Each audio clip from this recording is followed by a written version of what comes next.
Кајмак ќе има својата светска премиера на далечниот исток, на еден од фестивалот А категорија, еден од најголемите во светот, фестивалот во Токио.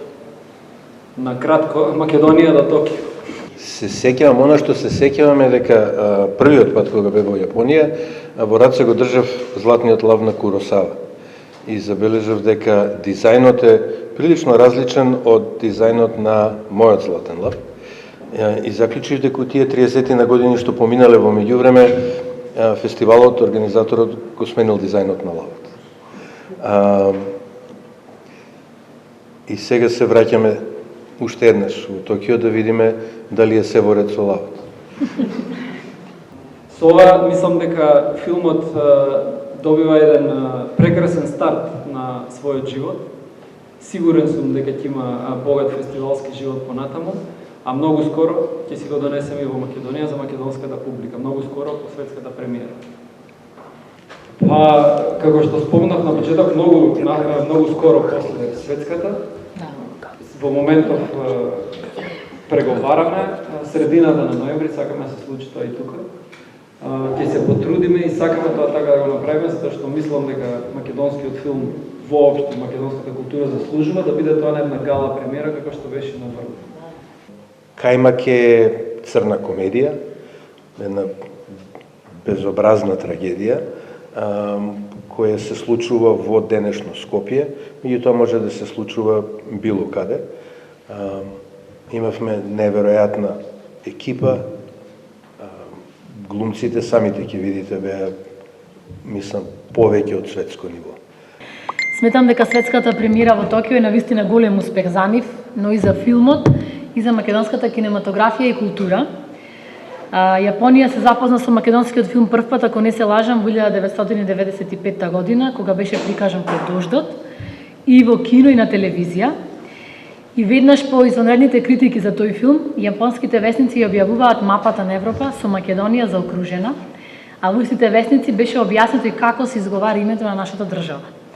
Неколку години подоцна со прашина, книжарниците во Токио објавуваат топ листа на омилени филмови на Милчо Манчевски. Филмовите на Манчевски афирмираат македонската култура и држава низ сите континенти и се трајна вредност на современата македонска кинематографија. Кајмак е во официјалната конкуренција, значи во трката за награди, има жири. Мислам дека Токио на почеток од првите години компетицијата беше само за азиски филмови, сега е меѓународна, веќе последниве не знам повеќе години. Значи Кајмак ќе биде во главната конкуренција, постои жири, мислам дека председател на жирито е Џули Тејмур. И фестивалот почнува на 23-24 октомври. Првата проекција на Кајмак е на 26, втората е на 29, а мислам дека има и трета сега, дека закажа, веројатно се продадени првите две. Пресконференцијата на 27 и преспроекцијата, и на 27 вајде исто имаме и мастер клас за јапонските студенти и за јапонската публика воопшто. Наискрено се надевам дека со учеството, односно со самата премиера на филмот на фестивалот во Токио ќе и дадеме на дополнителна вредност на македонската кинематографија и ќе продолжиме да твориме во делот на македонската култура и да представуваме македонската култура на секаде низ светот. Значи, неколку пати имам повторено дека македонската кинематографија е рамо до рамо со европската, но на овој начин гледаме дека нема граници за македонската кинематографија. Се надевам дека заедно со Министерството за култура, заедно со нашите автори ќе продолжиме да твориме и да ја представуваме Република Северна Македонија во најдобро можно светло на сите можни полиња, особено во делот на филмот.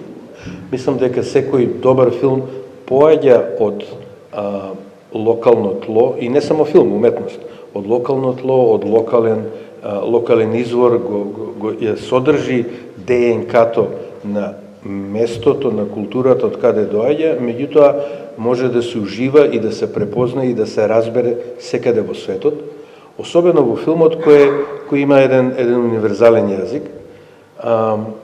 И мислам дека е прашање на умешноста на авторот и на самата тема, дали тие ќе бидат универзално препознаени или не.